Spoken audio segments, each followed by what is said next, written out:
Olá, que bom ter você de volta aqui no canal. Olha, uma alegria muito grande receber você e saber que os vídeos estão abençoando, edificando a sua vida. Muito obrigado pelas mensagens, pelo apoio, pelo incentivo. É uma bênção a oportunidade de conversar com você aqui pelo canal. Olha, eu quero compartilhar hoje com você uma outra mensagem muito importante. Eu vou olhar aqui para o computador, você já sabe, e eu vou navegando aqui nos textos bíblicos e também no esboço para abençoar a sua vida. Eu sou o pastor Sérgio Dias e é muito bom ter um tempo de esperança nesse dia. Olha, eu quero conversar com você sobre o livro de Êxodo, capítulo 17. Eu vou ler algumas partes aqui e junto com você a gente vai pensando sobre o deserto como lugar de adoração. Veja, no capítulo 17 de Êxodo, a gente está acompanhando o povo de Israel saindo do Egito, o povo de Deus. O faraó deixou que Moisés levasse o povo após aquele movimento, você deve lembrar, das 10 pragas. Na última, faraó então expulsa e depois ele vai atrás e persegue o povo. O mar vermelho se abre, o povo atravessa e o mar se fecha, o faraó e seus carros são derrotados e o povo segue em marcha. Nesse momento, o povo está marchando durante os 40 anos do deserto. 40 é um número importante na Bíblia que, dentro da sua simbologia, significa um ciclo completo. O que Deus queria tratar com aquele povo no deserto era o ciclo completo. O que Deus vai tratar conosco nesse período de quarentena? São 40. É um ciclo. O que Deus quer tratar com você nesse tempo? Veja, em Êxodo 17, a comunidade de Israel, diz o versículo 1, partiu do deserto de Sim, andando de um lugar para o outro, sinalizando muito bem esse tempo que os 40 anos o povo vagou por desobediência a Deus, vagou pelo deserto, conforme a ordem do Senhor.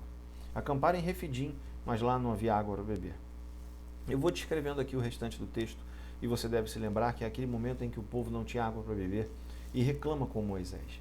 Bate boca com Moisés e Moisés então diz o seguinte: que farei então com esse povo?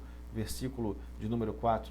E Deus disse então a Moisés: passa à frente do povo, leve com você algumas das autoridades de Israel, entre eles seu irmão Arão, sacerdote. Tenha na mão a vara com a qual você feriu o Nilo e vá adiante.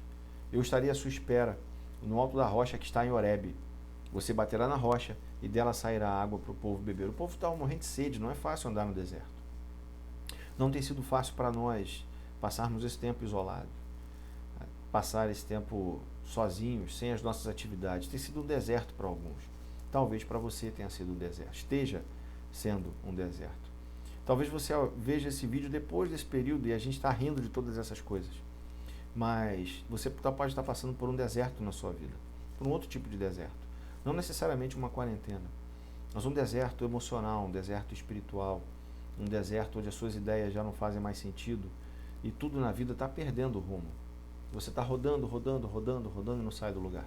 Eu quero te dizer com esse texto, que se você ouvir a voz do Senhor, se você entender o que Deus tem para você, o Filho dele, Jesus Cristo, pode mudar o rumo da sua história. Aquele povo quis permanecer do mesmo jeito. No livro de Deuteronômio, capítulo 9, Deus diz que é um povo de dura cerviz, é um povo que ouvia e não se dobrava. O boi de dura cerviz é aquele que tem o pescoço duro, que você coloca a cangalha, aquele ferro que fica com dois bois, um do lado do outro, para arar a terra. Enquanto um boi abaixava para que a cangalha fosse colocada, o outro não. O pescoço dele é duro, é altivo. Eu não me humilho, eu não me abaixo, eu não me curvo. Eu sou senhor da minha vida. O apóstolo Tiago diz na carta dele, capítulo 4, que o contrário disso. Quem somos nós? Somos como um vento, uma fumaça, um vapor, como dizem outras traduções. Estamos aqui hoje, não estaremos, não sabemos se estamos amanhã. A nossa vida é assim, a gente não tem controle de nada.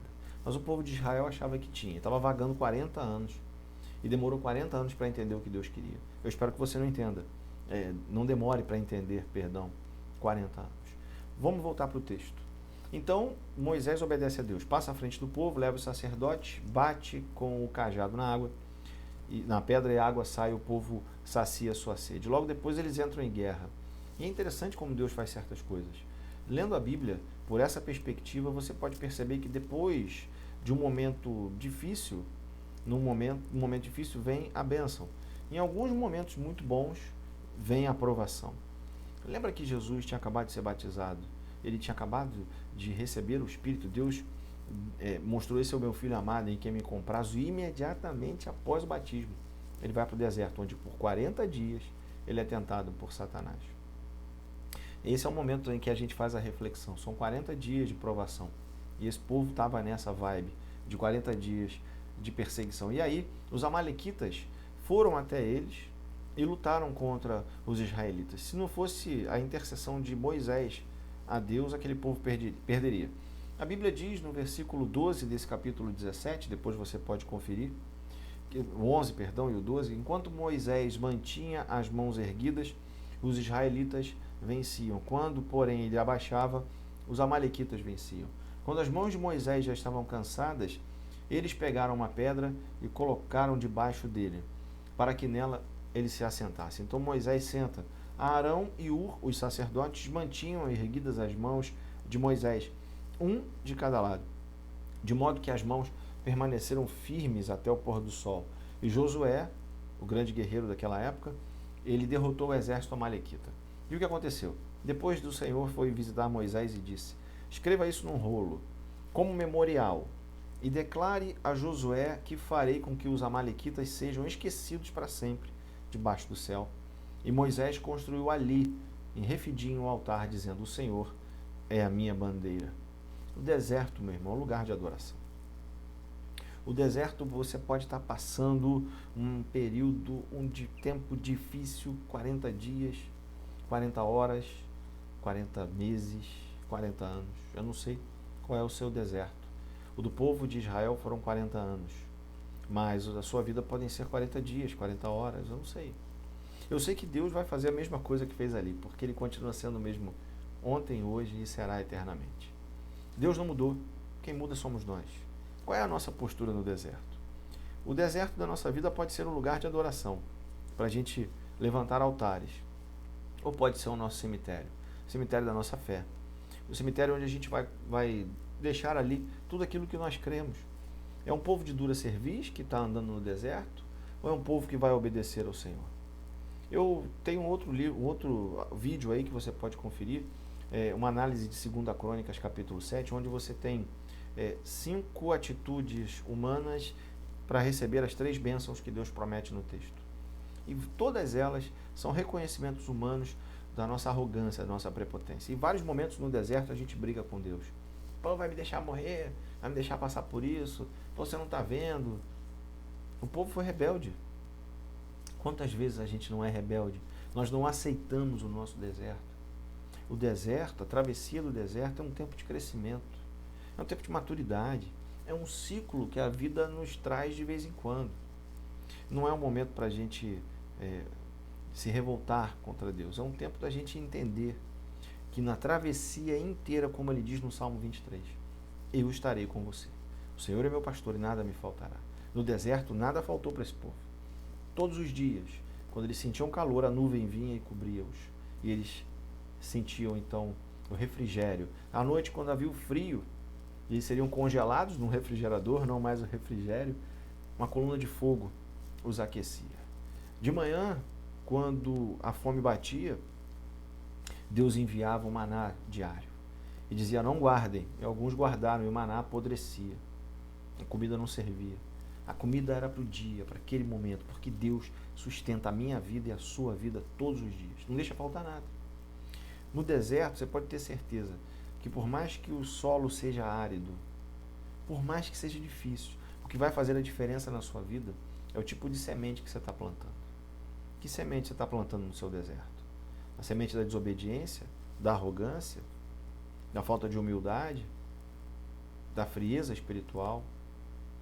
No deserto é para a gente semear com lágrimas, porque com júbilo o salmista diz que nós colheremos os nossos feixes, ou seja, a colheita será grande.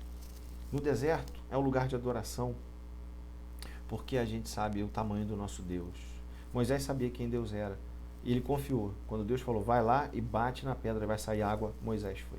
Quando Deus te fala para você seguir adiante no deserto, você fica com vontade de olhar para trás, lembrar das cebolas do Egito, do tempo de escravidão, do pecado? Ou não é melhor ir para frente, mesmo no deserto, confiando que Deus vai te abençoar? O deserto também é um lugar de vitória, Mas espera aí, pastor Sérgio, não é um lugar de derrota? Não, porque o ciclo não acabou. Quando o ciclo do povo de Israel terminou, sabe onde eles entraram?